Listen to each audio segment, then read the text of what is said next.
In this video, I'll show you how to record your iPhone screen. It's going to be a full guide video, so ensure you watch through all I'm going to show you. This video is only for educational purpose only.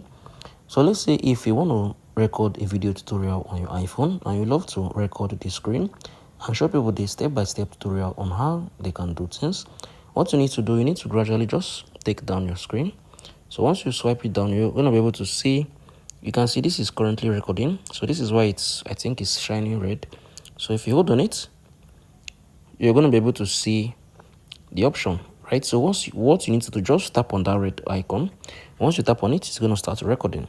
So it's currently recording because I'm recording this video live. So once you are done and you want to stop the recording, what you need to do, you need to just click on this. So you can see that just came out. You're going to be able to ask, you'll be asked if you love to stop your recording. So I think pretty straightforward how you can be able to record your iPhone screen. If you find this video helpful, share your thoughts below in the comment section. Thank you for watching. I hope you have found this video helpful. I'll see you all in the next video.